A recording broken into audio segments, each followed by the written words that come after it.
Dear students and dear friends, मैं Vikas political science SBM में आपका स्वागत करता हूं। पॉलिटिकल साइंस के पुराने क्वेश्चन पेपर को सॉल्व करने के क्रम में आज हम एक नया स्टार्ट कर रहे हैं कि पूर्व में आयोजित यूजीसी नेट या एनटीए द्वारा पॉलिटिकल साइंस से संबंधित यूजीसी नेट जेआरएफ की परीक्षा का क्वेश्चन पेपर सॉल्व कर रहे हैं। पुराने क्वेश्चन पेपर सॉल्व कर रहे हैं क्योंकि आगामी फरवरी लास्ट से आपकी परीक्षाएँ आयोजित हैं दिसंबर 2022 की। तो उसके लिए बेहद इंपॉर्टेंट है क्योंकि यूजीसी नेट परीक्षा जो भी विद्यार्थी पहली बार परीक्षा दे रहे हैं उनके लिए बेहद आवश्यक है कि वो कम से कम 10 साल नहीं तो कम से कम 6 साल के प्रीवियस ईयर क्वेश्चन पेपर को एक बार रिवाइज करके या सॉल्व करके अवश्य जाएं। उनको बेहद लाभ होगा क्योंकि क्वेश्चन तो रिपीट नहीं होते लेकिन उसी क्वेश्चन को थोड़ा सा घुमा फिरा कर या थोड़ा सा बदल कर पूछा जाता है, तो आपको बेहद लाभ होगा। और ये परीक्षाएँ पहले यूजीसी कराती थी, अब वर्तमान में एनटीए करा रही है, यानी नेशनल टेस्टिंग एजेंसी। पहले आपके 3 पेपर होते थे, फर्स्ट पेपर, सेकंड पेपर और थर्ड पेपर। फर्स्ट पेपर आपका रिसर्च मेथोडोलॉजी, टीचिंग एप्टीट्यूड, थोड़ा जीएस, थोड़ा मैथ से संबंधित होता था, जिसमें 50 क्वेश्चन होते थे। उसके बाद जिस विषय में आपने पीजी किया हो या स्नातक हो या पोस्ट ग्रेजुएट हो, उससे संबंधित पार्ट 2 और पार्ट 3 परीक्षा आयोजित होती थी। लेकिन वर्तमान में अभी परीक्षा यूजीसी के बजाय नेशनल टेस्टिंग एजेंसी यानी एनटीए द्वारा कराई जा रही है। ये पूर्णतः कंप्यूटर बेस्ड है, कंप्यूटर टेस्ट बेस्ड है ये, क्योंकि ऑनलाइन होती है। और इसमें अब वर्तमान में 2 प्रश्न पत्र हैं, प्रथम प्रश्न पत्र और द्वितीय प्रश्न पत्र। प्रथम प्रश्न पत्र में वही आपका पुराना टीचिंग एप्टीट्यूड, रिसर्च मेथोडोलॉजी और टीचिंग पेडागॉजी और थोड़ा सा करंट, थोड़ा सा जीएस से संबंधित 50 क्वेश्चन पूछे जाते हैं। और सेकंड पेपर जिस विषय में आपने पीजी या पोस्ट ग्रेजुएट या स्नातक है उससे संबंधित विषय से 100 क्वेश्चन पूछे जाते हैं और प्रत्येक क्वेश्चन आपका 2 नंबर का होता है। और ये परीक्षा लेक्चरशिप के लिए, रिसर्च के लिए, जूनियर रिसर्च फेलोशिप के लिए या यूनिवर्सिटी में पीएचडी के लिए या अपने हायर या लेक्चरशिप या असिस्टेंट प्रोफेसर, डिग्री कॉलेज में असिस्टेंट प्रोफेसर के अपॉइंटमेंट के लिए एलिजिबिलिटी टेस्ट होता है, जिसको आप पास करके इन तमाम एग्जाम्स को क्लियर करके आप डिग्री कॉलेज में असिस्टेंट प्रोफेसर बन सकते हैं और यूनिवर्सिटी में या रिसर्च कर सकते हैं। और इसके साथ साथ आप पीएचडी और आप खासकर जेआरएफ के लिए भी एलिजिबल हो जाते हैं। तो आइए आज हम यूजीसी नेट द्वारा आयोजित किए गए पूर्व परीक्षा में जून 2016 की परीक्षा या क्वेश्चन पेपर को सॉल्व करते हैं। और ये पेपर पहले ऑफलाइन हुआ करता था और उसी का ये पेपर सेकंड है। जून 2016 का क्वेश्चन पेपर है। आइए हम इसको सॉल्व करते हैं और ये आपके आगामी एग्जाम के लिए बेहद इंपॉर्टेंट है, इसलिए आप इसको ध्यान से देखिए, ध्यान से सॉल्व कीजिए। आइए क्वेश्चन नंबर 1 देखते हैं।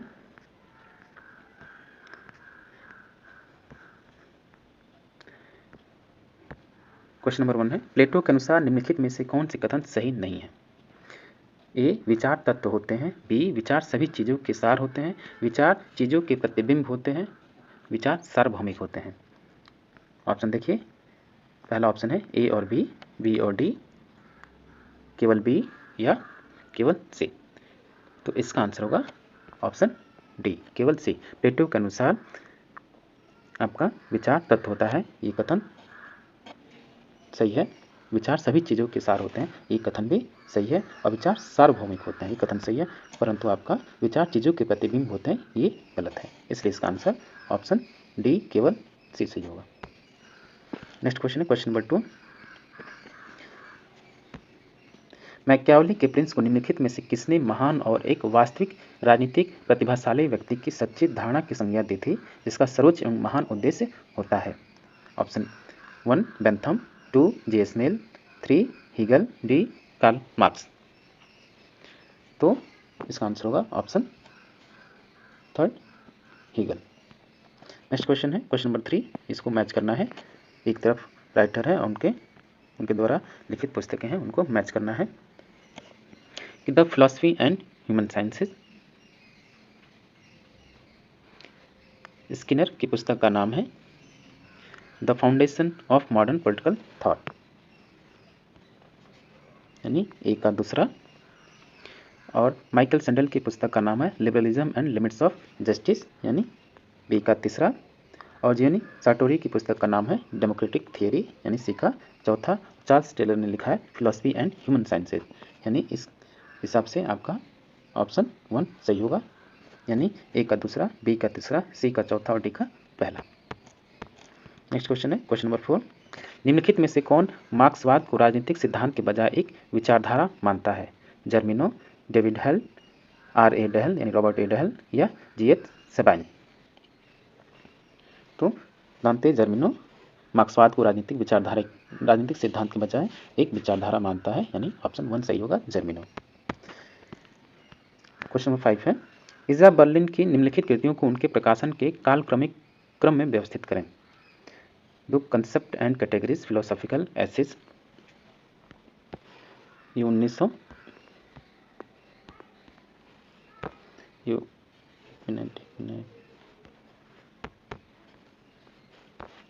हाँ, तो concept and categories philosophical essays ये 1978 में लिखी गई, और 4 एसेज ऑन लिबर्टी 1969 में, और ये 1978 में।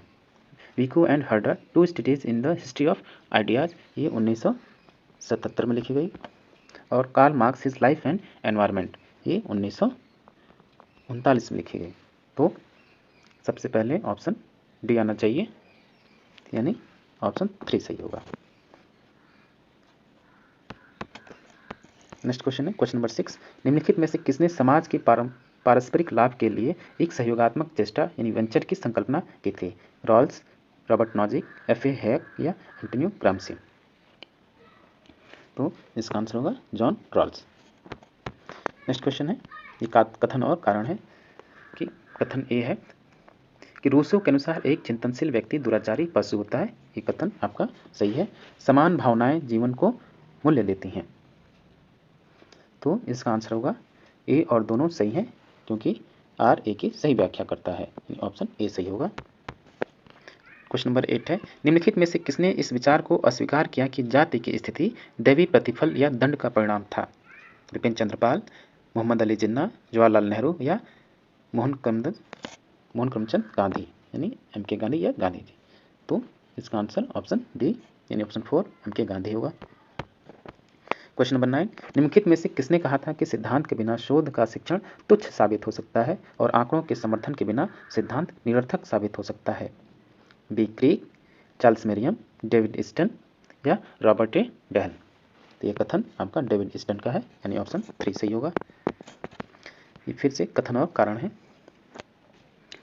कि अभी कथन ए है, फुकुयामा यानी फ्रांसिस फुकुयामा के अनुसार उदार लोकतंत्र मानव जाति के वैचारिक विकास के अंतिम बिंदु की रचना कर सकता है, क्योंकि सरकार के पूर्व रूप गंभीर त्रुटियों और अतार्किकताओं से चित्रित किए जाते थे, जिन्होंने उनके अंतिम रूप से पतन का मार्ग प्रशस्त किया।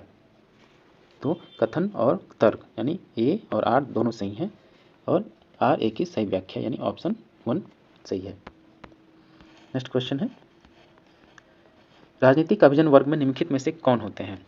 अधीनस्थ समूह और वंचित नेता, शासक और जनता, नेता और अनुसरणकर्ता, अल्पतंत्र और कुलीनतंत्र यानी ओलिगार्की और एरिस्टोक्रेसी? तो आपके एलिट क्लास में ओलिगार्की और एरिस्टोक्रेसी शामिल होते हैं, यानी ऑप्शन 4 सही होगा।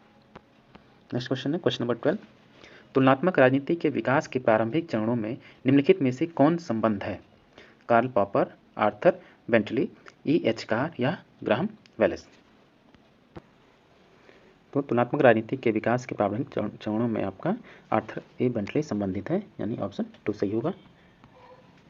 और इसी की पुस्तक का नाम है the process of government study of social pressure, जो इनकी पुस्तक आई 1908 में। नेक्स्ट क्वेश्चन है क्वेश्चन नंबर 13, तुलनात्मक राजनीति की कौन सी शाखा औपचारिक और अनौपचारिक तंत्रों की जांच का प्रयास करती है, जिनके द्वारा अभिवृत्तियों को मन में बिठाया जाता है? राजनीतिक समाजीकरण, राजनीतिक संप्रेषण, राजनीतिक आधुनिकीकरण या राजनीतिक विकास? तो इसका आंसर होगा राजनीतिक समाजीकरण, क्योंकि राजनीतिक मूल्यों का पीढ़ी दर पीढ़ी हस्तांतरण राजनीतिक समाजीकरण कहलाता है, जिसके द्वारा अभिवृत्तियों को मन में स्थापित किया जाता है, इसलिए इसका आंसर 1 सही होगा। नेक्स्ट क्वेश्चन है क्वेश्चन नंबर 14, निम्नलिखित में से किसने तर्क दिया था कि राजनीतिक विकास प्रशासनिक और विधिक विकास है? आर रोस्टो, टॉलकट पार्सन, सोरोकिन या मैक्स वेबर? तो टॉलकट पार्सन और मैक्स वेबर इसका आंसर होगा, यानी इसका आंसर आर रोस्टो और मैक्स वेबर होंगे, यानी ए और डी यानी ऑप्शन 1 सही होगा, क्योंकि आर रोस्टो तथा मैक्स वेबर ने तर्क दिया था कि राजनीतिक विकास प्रशासनिक और विधिक विकास है। मैक्स वेबर ने अपनी कृति इसी पुस्तक का नाम था the theory of social and economic organisation और इसका प्रकाशन 1927 में हुआ। आइए नेक्स्ट क्वेश्चन देखते हैं। क्वेश्चन नंबर 15, निम्नलिखित में से कौन संसदीय सरकार में प्रथम प्रधानमंत्री बना? विलियम पिट द एल्डर या हेनरी पेलहम, विलियम पिटेनी या रॉबर्ट वॉलपॉल? इसका आंसर होगा ऑप्शन 4 रॉबर्ट वॉलपॉल, क्योंकि सर रॉबर्ट वॉलपॉल 1773 में ब्रिटेन के प्रथम संसदीय सरकार में प्रधानमंत्री बने थे, इसलिए इसका आंसर ऑप्शन 4 रॉबर्ट वॉलपॉल सही होगा। नेक्स्ट क्वेश्चन है, निम्नलिखित में से कौन संस्थानिक उपागम यानी इंस्टीट्यूशनल अप्रोच से संबंध है? Carew Hunt, Herman Finer, R C Macridis या कार्ल फ्रेडरिक? संस्थानिक उपागम यानी इंस्टीट्यूशनल अप्रोच से संबंधित आपके हरमन फाइनर और कार्ल जे फ्रेडरिक हैं। बी और डी यानी ऑप्शन 2 सही होगा, क्योंकि तुलनात्मक राजनीति का यह उपागम लगभग 1930 के दशक से अत्यधिक लोकप्रिय हुआ था, जिसके अध्ययन में हरमन फाइनर, कार्ल जे फ्रेडरिक, मॉरिस डुवर्जर और आरसी मैक्रिडेस के नाम विशेष रूप से लिए जाते हैं, इसलिए हरमन फाइनर और कार्ल फ्रेडरिक आपके इंस्टीट्यूशनल अप्रोच से संबंधित हैं। नेक्स्ट क्वेश्चन है क्वेश्चन नंबर 17, निम्नलिखित क्रांतियों को उनके घटित होने के क्रम में व्यवस्थित कीजिए। देखिए, चीन की क्रांति है, क्यूबाई क्रांति है, बोल्शेविक क्रांति है और ब्रिटेन क्रांति है। तो चीन की क्रांति आपकी 1949 में हुई, क्यूबाई क्रांति आपकी लगभग 1953 और 59 के बीच हुई, और बोल्शेविक क्रांति आप सबको पता है 1917 में हुई, और ब्रिटेन क्रांति आपकी 1640 से 1660 के बीच में हुई। तो इसके हिसाब से आपका आंसर होगा डी, पहले डी, उसके बाद सी, फिर ए, फिर बी। तो इसका आंसर हो जाएगा option 3। Next question, question number 18, निम्नलिखित निवेश कार्यों यानी इनपुट फंक्शंस को सही क्रम में चिन्हित करना है। ये चारों इनपुट हैं और इनको कौन पहले आता है कौन लास्ट में आता है उसको उसी क्रम में लिखना है, सही करना है। पहले है राजनीतिक संप्रेषण, राजनीतिक समाजीकरण और भर्ती, हित समुच्चयन और हित अभिव्यक्तिकरण। तो इस पहले आएगा, पहला आपका इनपुट है राजनीतिक समाजीकरण और भर्ती, फिर उसके बाद है हितों का अभिव्यक्तिकरण, फिर है हितों का समुच्चयन और फिर राजनीतिक संप्रेषण। तो इस हिसाब से आपका ऑप्शन 3 सही होगा। क्वेश्चन नंबर 19 है, ये भी कथन और कारण। नेक्स्ट एग्जाम में लगभग कथन और कारण से संबंधित आपके 10 से 15 के बीच में क्वेश्चन पूछे जाते हैं, और 10 से 15 क्वेश्चन के बीच में उनका 10 का आंसर लगभग ऑप्शन ए ही होता है, और 15 में से ए केवल आप मार देते हो, आपका 10 तो कम से कम सही हो जाएगा। तो आइए देखते हैं इसको। कुलीन तंत्र की लौह विधि ने स्थापित किया कि राजनीतिक दलों सहित सभी लोकतांत्रिक संगठनों में कुछ नेताओं या लघु विशिष्ट समूह द्वारा अंतिम रूप से नीति निर्धारित किया जाता है। तो ये कथन आपका सही है। दूसरा कथन, इसका तर्क ऐसा क्यों है? क्योंकि नीति निर्धारण एक अत्यंत जटिल प्रक्रिया है जिसमें आवश्यक रूप से कुछ लोग सम्मिलित होते हैं जो अनेक लोगों की ओर से कार्य करते हैं। तो कथन और कारण यानी कथन और उसका तर्क दोनों सही है, इसलिए ऑप्शन ए यानी 1 सही होगा। ए एवं आर दोनों सही हैं और आर ए की सही व्याख्या करता है। नेक्स्ट क्वेश्चन है क्वेश्चन नंबर 20। फिर देखिए कथन और कारण आ गया। इसमें है सेना का गैर पश्चिमी लोकतांत्रिक देशों में दबदबा बड़ा है। दबदबा होता है क्योंकि सामाजिक विखंडन और विदरण यानी क्लीवेजेस राजनीतिक अस्थायित्व में अत्यधिक रूप से योगदान करते हैं। तो चूंकि बात तो दोनों है लेकिन उसका ये सही व्याख्या नहीं है। ये बात सही है कि सेना का गैर पश्चिमी लोकतांत्रिक देशों में दबदबा बढ़ा है, ये तो सही है, लेकिन इसका कारण ये नहीं है कि उसका सामाजिक विखंडन और क्लीवेजेस है, यानी दोनों सही लेकिन उसका उचित व्याख्या नहीं है, यानी ऑप्शन 2 सही होगा। ए एवं आर दोनों सही हैं लेकिन आर ए की सही व्याख्या नहीं है। क्वेश्चन नंबर 21 है, भारत में निम्नलिखित राजनीतिक दलों के निर्माण के सही कालक्रमिक की पहचान कीजिए, यानी कौन सा दल या कौन सी पार्टी सबसे पहले बनी और सबसे आखिरी में बनी, उनके निर्माण कालक्रम में व्यवस्थित करना है। देखिए, जस्टिस पार्टी आपकी 1916 में बनी, 1916 और 17 में, और शिरोमणि अकाली दल आपका बना है 1920 में, हिंदू महासभा बनी है 1926 में, और नेशनल कॉन्फ्रेंस बना है आपका 19 32 में। तो इस हिसाब से आपका सबसे पहले जस्टिस पार्टी और सबसे लास्ट में आपका नेशनल कॉन्फ्रेंस आना चाहिए। तो ऑप्शन देखिए आप, ऑप्शन 4, यानी तो पहले जस्टिस पार्टी, फिर अकाली दल, फिर हिंदू महासभा, फिर नेशनल कॉन्फ्रेंस। क्वेश्चन नंबर 22, निम्नलिखित युग्मों में से कौन सा सही सुमेलित नहीं है? तो राज्यपाल की पात्रता की शर्तें, राज्यपाल की पात्रता की शर्तें अनुच्छेद 158 में वर्णित है, यानी ऑप्शन 1 सही है। और राष्ट्रपति द्वारा राज्यपाल की बर्खास्तगी 156(2), क्योंकि बर्खास्तगी नहीं है, अनुच्छेद 156(2) कहता है कि राष्ट्रपति द्वारा राज्यपाल की, अनुच्छेद 156 के द्वारा राज्यपाल राष्ट्रपति को संबोधित अपने हस्ताक्षर सहित लेख द्वारा अपना पद त्याग कर सकेगा, न कि बर्खास्त। इसलिए ये ऑप्शन डिसमैच है। राज्यपाल द्वारा विधान परिषद के सदस्यों का मनोनयन, ये अनुच्छेद 171(5) सही है। राज्यपाल का वित्त विधेयक की अनुशंसा का अधिकार, अनुच्छेद 207, ये भी सही है। इसलिए इसका आंसर आपका सुमेलित नहीं है, 156(2). नेक्स्ट क्वेश्चन है कथन और कारण। संशोधन के किसी प्रस्ताव को प्रारंभ करने का एकमात्र तरीका संघीय संसद के किसी एक सदन में विधेयक को प्रस्तुत करना है। ठीक, यदि किसी विधेयक को पारित करने के बारे में संसद के दोनों सदनों के बीच असहमति होती है तो दोनों सदनों के संयुक्त अधिवेशन से इस गतिरोध का समाधान किया जा सकता है। तो आपका एक कथन 1 भी सही है, कथन 2 भी सही है। इसलिए कथन 1 और दोनों सही होंगे, यानी ऑप्शन 3 सही होगा। क्वेश्चन नंबर 24 देखिए, ये भी आपको मैच करना है कि 36वां संविधान संशोधन संबंधित है आपका सिक्किम की पूर्ण रूपेण राज्य के रूप में घोषणा, यानी ए का बी। फिर 61वां संवैधानिक संशोधन अधिनियम, मतदान की आयु 21 वर्ष से घटाकर आपका 18 वर्ष कर दिया गया, यानी बी का तीसरा। और 57वां संवैधानिक संशोधन अधिनियम आपकी कोऑपरेटिव सोसाइटीज़ का निर्माण एवं कार्यप्रणाली, यानी सी का चौथा। और 99वां संविधान संशोधन न्यायिक नियुक्तियों में पारदर्शिता, यानी डी का पहला। इसलिए आपका ऑप्शन 4 सही होगा।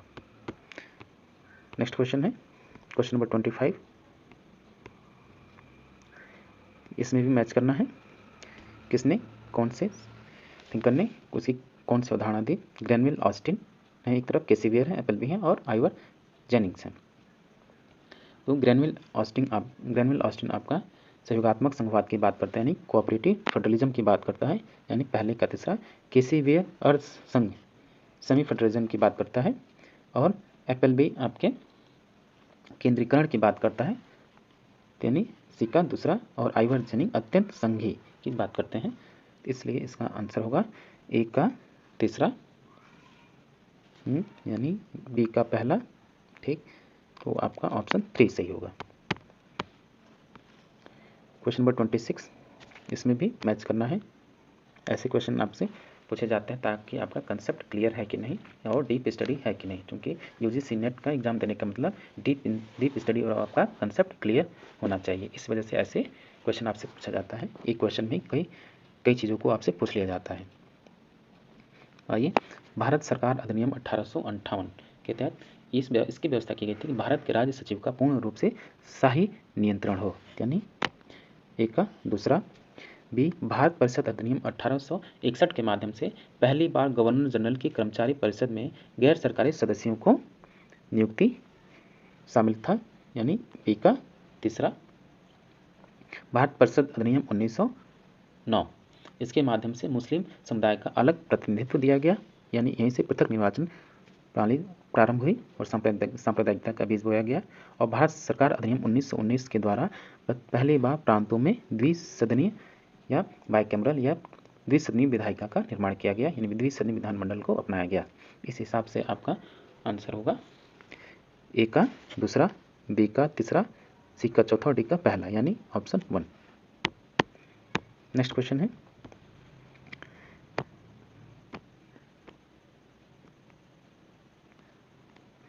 क्वेश्चन नंबर 27, बंद प्रत्यक्षीकरण याचिका के बारे में निम्नलिखित में से कौन सा कथन सही है कि यह किसी ऐसे व्यक्ति की रिहाई के लिए जारी की जा सकती है जिसको किसी न्यायालय द्वारा आपराधिक आरोप में कैद में रखा गया है। यह किसी अभिलेख न्यायालय या संसद की अवमानना की कार्रवाई में हस्तक्षेप के लिए जारी की जा सकती है।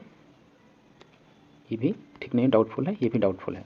यह न केवल निजी व्यक्तियों बल्कि कार्यपालिका के स्वेच्छाचारी कार्यों के खिलाफ जनता की सुरक्षा में के लिए एक शक्तिशाली उपाय है। ये कथन आपका बेहद करीब है, इसलिए कथन सही होगा। इस याचिका से किसी व्यक्ति को कैद में रखने के कारण की जानकारी प्राप्त कर सकता है, लेकिन यदि कारावास अवैध नहीं तो उसे मुक्त नहीं कर सकता। ये गलत है, यानी केवल इसमें इसका आंसर ऑप्शन 3 सही होगा। नेक्स्ट क्वेश्चन है, क्योंकि ये जो आपका आर्टिकल 32 के बारे में है, अनुच्छेद 32 के बारे में, क्योंकि भारतीय संविधान के अनुसार अनुच्छेद 32 के अंतर्गत बंद प्रत्यक्षीकरण का उल्लेख आता है जो न केवल निजी व्यक्तियों बल्कि कार्यपालिका के स्वेच्छाचारी कार्यों के खिलाफ जनता की सुरक्षा के लिए एक शक्तिशाली उपाय है। क्वेश्चन नंबर 28 देखिए, ये भी कथन और कारण से संबंधित है। तो इसका कथन ए, प्रथम 3 आम चुनावों के परिणामों से एक दलीय वर्चस्व मॉडल उत्पन्न हुआ जो एक दलीय प्रणाली से भिन्न है। ये कथन आपका पहला कथन, तो कथन ए सही है। इसका कारण क्योंकि 1967 तक कांग्रेस का केंद्र और भारत के अधिकतर राज्यों में सरकारी शक्ति पर एकनिष्ठ नियंत्रण रहा था। ये कथन भी सही है, इसलिए इसका आंसर 1 होगा। ए एवं आर दोनों सही हैं और आर ए की सही व्याख्या है। क्योंकि देखिए, प्रथम 3 आम चुनाव के परिणाम से एक दलीय वर्चस्व मॉडल उत्पन्न हुआ जो एक दलीय प्रणाली के रूप में इस मायने से भिन्न है कि उक्त समय में यानी प्रथम 3 आम चुनाव के दौरान बहुत से दल विद्यमान थे, परंतु 1967 तक कांग्रेस का केंद्र और भारत के अधिकतर राज्यों में सरकारी शक्ति पर एकनिष्ठ नियंत्रण रहा था, जबकि एक दलीय प्रणाली वाले राष्ट्रों में सिर्फ एक ही दल विद्यमान होता है। तो आइए क्वेश्चन नंबर 29 देखते हैं कि भारत के लोकसभा के निम्नलिखित अध्यक्षों को उनके कालक्रमिक क्रम में व्यवस्थित करें और नीचे दिए गए कोड का प्रयोग करते हुए सही उत्तर दीजिए। अब ये आपके लोकसभा के अध्यक्ष हैं और उनके सही कालक्रम में व्यवस्थित करने सबसे पहले कौन लोकसभा अध्यक्ष का पद ग्रहण किया? डॉक्टर बलराम जाखड़ हैं 1980-89 में, ये आए 1980 से 89 में। और डॉक्टर गुरदयाल सिंह ढिल्लो ये 69 से 75 में थे, 1969 और 75।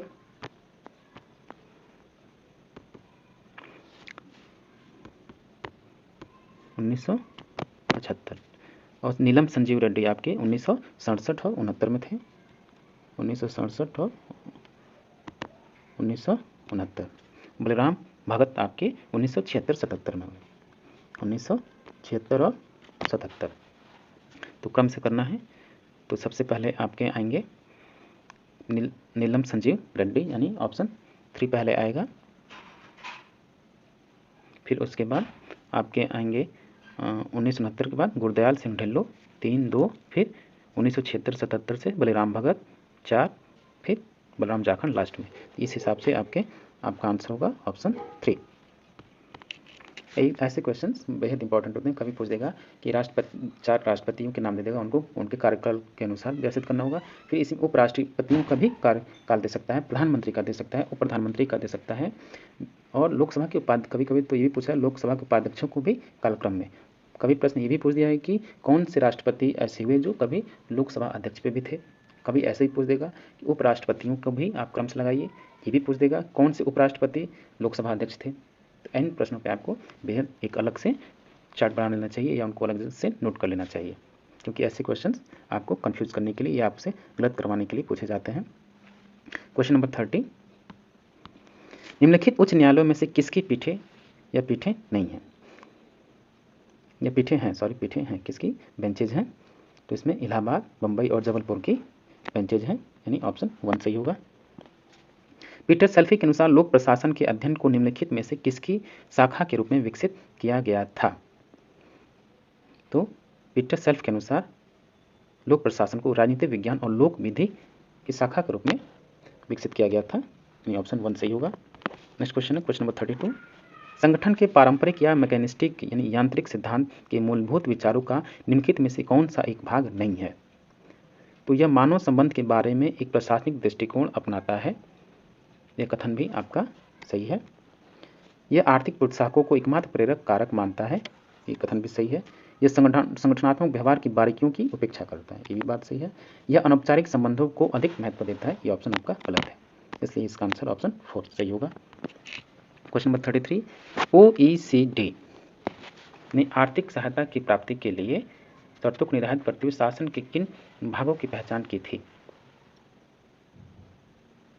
भागीदारी आधारित विकास, ऑप्शन बी कड़ा अंकेक्षण, 3 मानव अधिकार, या डी लोकतांत्रिककरण।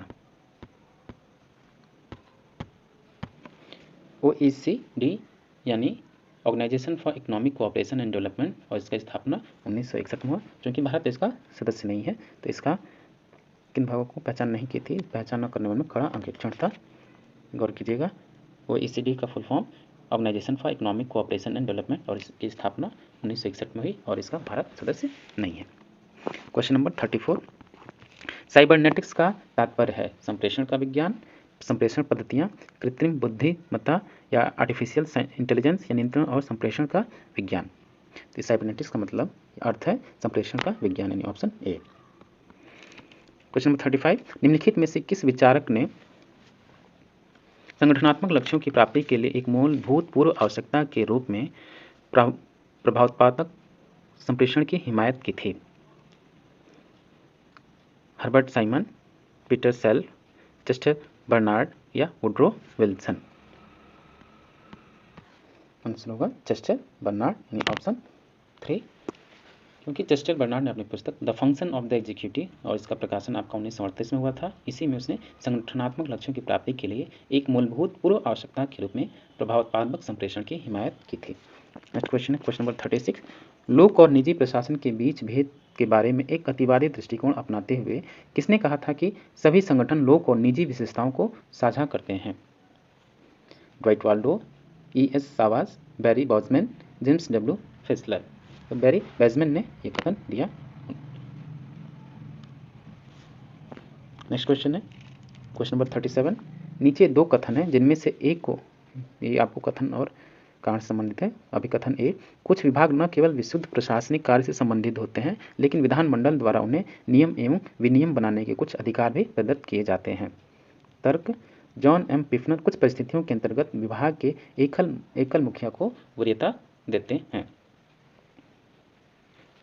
क्योंकि कथन भी सही है और कारण भी सही, परंतु व्याख्या सही नहीं है, इसलिए ऑप्शन सेकंड सही होगा। ए और आर दोनों सही हैं, परंतु आर ए की सही व्याख्या नहीं है। नेक्स्ट क्वेश्चन है question number 38, Duncan Black, Anthony Downs, James वॉशमैन और केनेथ एरो के बीच क्या समान है? तो ये सभी लोक प्रशासन में लोक चयन सिद्धांत के पैरोकार हैं, यानी ये पब्लिक चॉइस थियोरी के पैरोकार हैं या उसके एडवोकेट्स हैं, यानी ऑप्शन ए सही होगा, 1 सही होगा। नेक्स्ट क्वेश्चन है, इसमें मैच करना है कि पुस्तक कौन सी पुस्तक किसके द्वारा लिखी गई है। An introduction to administrative law, ये पुस्तक लिखा गया है आपका जेम्स हॉट द्वारा।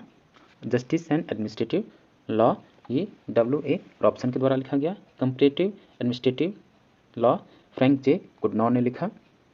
और introduction to the study of the law of the constitution, ये A.V. डाइसी की रचना है, इसलिए इसका आंसर ऑप्शन 3 सही होगा, यानी पहले का तीसरा और बी का चौथा। Justice and administrative law W. Robson, comparative administrative law Frank J Goodnow ने लिखा, और introduction to the study of the law of the constitution, ये A.V. डाइसी की रचना है। नेक्स्ट क्वेश्चन है question number 40, committees commission reports निम्नलिखित में से कौन सा सही कालक्रम है? तो ये भी एक इंपॉर्टेंट क्वेश्चन, ऐसे भी क्वेश्चन आपसे पूछ लिए जाते हैं। तो पहले है, जरा देखिए, एचिसन कमीशन 1886 में आई, एचिसन 1886 में। फिर है ग्लैडस्टोन कमेटी 1895, ग्लैडस्टोन। और ब्राउनलो कमेटी आई आपकी 1937 में।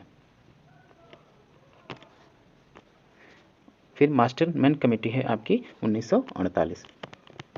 तो इस हिसाब से सबसे पहले एचिसन, फिर ग्लैडस्टोन, फिर ब्राउनलो, फिर मास्टर कमेटी, यानी इसका आंसर होगा ऑप्शन 2। नेक्स्ट क्वेश्चन है क्वेश्चन नंबर 41।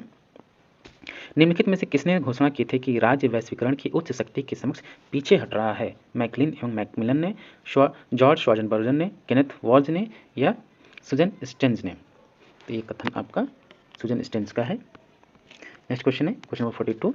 निम्नलिखित में से किसने तर्क दिया था कि यथार्थवाद की हमारी बौद्धिक उपकरण मंजूषा या टूल बॉक्स में एकल सर्वाधिक उपयोगी उपकरण बने रहने की संभावना है? हॉल्स्टी, E.H. कार, मार्गनथाउ या स्टीफन वॉल्ट? उपयुक्त कथन आपका स्टीफन वॉल्ट का है। क्वेश्चन नंबर 43 देखिए। निम्नलिखित में से कौन से शक्ति संतुलन प्रणाली की मूलभूत नियम नहीं है?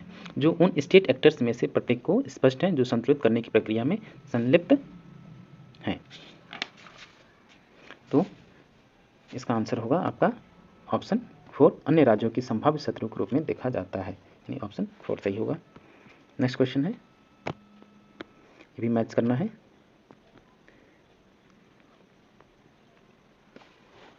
कि मैकमिलन एवं मैकमिलन का संबंध आपका कथन उनका है कि शक्ति वह क्षमता है जो व्यक्तियों से वह कार्य करवाती है जिसको अन्यथा उन्होंने नहीं किया होता है।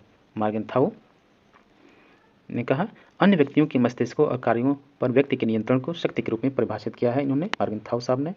श्वार्ज़ेनबर्गर के अनुसार शक्ति अनुपालन न होने के मामले में प्रभावात्मक प्रतिबंध पर निर्भर रहकर अन्य देशों पर अपनी इच्छा थोपने की क्षमता को शक्ति के रूप में परिभाषित किया श्वार्ज़ेनबर्गर ने। और वॉन डाइक, और लास्ट रहेगी आपका इसका आंसर होगा फर्स्ट सही होगा।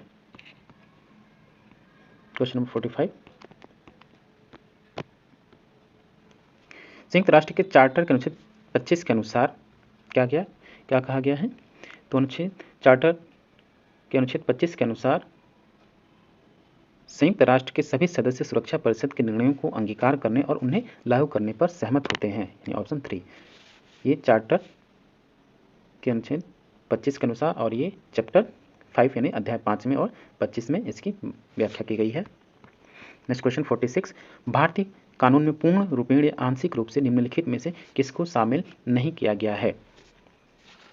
तो द टोक्यो कन्वेंशन एक्ट 1975 इसको शामिल किया गया है। The anti apartheid United nation convention act 1981 इसको भी शामिल किया गया है। द जेनेवा कन्वेंशन एक्ट 1960 इसको भी शामिल किया गया है, परंतु the Rome statute of the international criminal code इसमें स्थापित नहीं किया गया है, इसलिए ऑप्शन 2 इसका आंसर होगा। Next question number 47। अंतर्राष्ट्रीय आपराधिक न्यायालय यानी ICC इंटरनेशनल क्रिमिनल कोड के बारे में निम्नलिखित में से कौन सा कथन सही नहीं है? संयुक्त राष्ट्र के सम्मेलन ने 18 जुलाई 1998 को अंतर्राष्ट्रीय आपराधिक न्यायालय की संविधि को अंगीकार किया है। क्योंकि ये आपका 18 जुलाई नहीं है, 17 जुलाई है 1998, इसलिए ये कथन आपका गलत है, सही नहीं है, यानी ऑप्शन 1 सही होगा। बाकी कथन ICC के बारे में ये भी सही है, ये भी सही है और ये भी सही है। नेक्स्ट क्वेश्चन है क्वेश्चन नंबर 48। संयुक्त राष्ट्र महासभा ने निम्नलिखित में से किस वर्ष में विकलांग व्यक्तियों के अधिकारों पर कन्वेंशन अंगीकृत किया? 2006, 2007, 2008 या 2009? तो इसका आंसर होगा ऑप्शन 1 2006। तो संयुक्त राष्ट्र की महासभा ने 13 दिसंबर 2006 को विकलांग व्यक्तियों के अधिकारों पर कन्वेंशन अंगीकृत किया था, इसलिए इसका आंसर ऑप्शन 1 सही होगा। नेक्स्ट क्वेश्चन और क्वेश्चन सेकंड लास्ट क्वेश्चन है क्वेश्चन नंबर 49। ये भी देखिए मैच क्वेश्चन है। संयुक्त राष्ट्र की आम सभा की समिति और समिति से संबंधित मामले। प्रथम समिति जो है आपकी निशस्त्रीकरण और अंतर्राष्ट्रीय सुरक्षा से संबंधित है, ये कभी। द्वितीय समिति आपकी आर्थिक एवं वित्तीय से संबंधित है। तृतीय समिति आपकी सामाजिक, मानवीय एवं सांस्कृतिक से संबंधित है। और चतुर्थ समिति आपकी विशिष्ट राजनीतिक एवं औपनिवेशीकरण से संबंधित है, इसलिए इसका आंसर ऑप्शन 1 सही होगा। Last question number 50। देखिए जाते जाते इसमें भी कथन और कारण आ गया। नीचे शीत युद्ध की समाप्ति अंतर्राष्ट्रीय संबंधों में वैचारिक राजनीति में परिवर्तन का सूचक था। बात सही है, कथन 1 तो सही है। धार्मिक कट्टरतावाद सुरक्षा के प्रति एक खतरा पैदा करता है, ये कथन भी सही है। परंतु ये एक की स्पष्ट व्याख्या नहीं है, इसलिए कथन ए और आर दोनों सही हैं, परंतु आर ए की सही व्याख्या नहीं है। डियर स्टूडेंट्स, ये था यूजीसी नेट द्वारा आयोजित 2016 के पेपर, जून 2016 का प्रीवियस पेपर था, जिसको हमने सॉल्व किया। अगर इसमें कोई मिस्टेक है आप कमेंट बॉक्स में जरूर कमेंट करके बता सकते हैं। और अगर आप चैनल पर नए हैं तो प्लीज़ आप इसको सब्सक्राइब कीजिए और अपने दोस्तों को भी शेयर कीजिए और वीडियो को पूरा देखिए, क्योंकि आप नेट के स्टूडेंट्स हैं, पॉलिटिकल साइंस स्टूडेंट हैं, तो आपको बेहद जरूरी है कि आप वीडियो को पूरा देखें और धीरे से देखें। और एक और कि आप जितने क्वेश्चन पेपर हैं, कम से कम 10 ईयर के क्वेश्चन पेपर आप ज़रूर सॉल्व करके जाएँ। और इसी को हम लोग प्रयास में हैं कि आगे कम से कम 4-5 सालों का और अपलोड कर दें, ताकि आपको ज़्यादा से ज़्यादा लाभ मिले। और नेक्स्ट वीडियो अपलोड होगा, आप उसको भी देखें और अपने चैनल पर बने रहें। प्लीज़ चैनल को सब्सक्राइब कर लीजिए और बेल आइकन को भी प्रेस कर लीजिए, ताकि नेक्स्ट वीडियो का अपडेशन आपको तुरंत मिल जाए। मिलते हैं आपसे नेक्स्ट वीडियो में, and thank you for watching.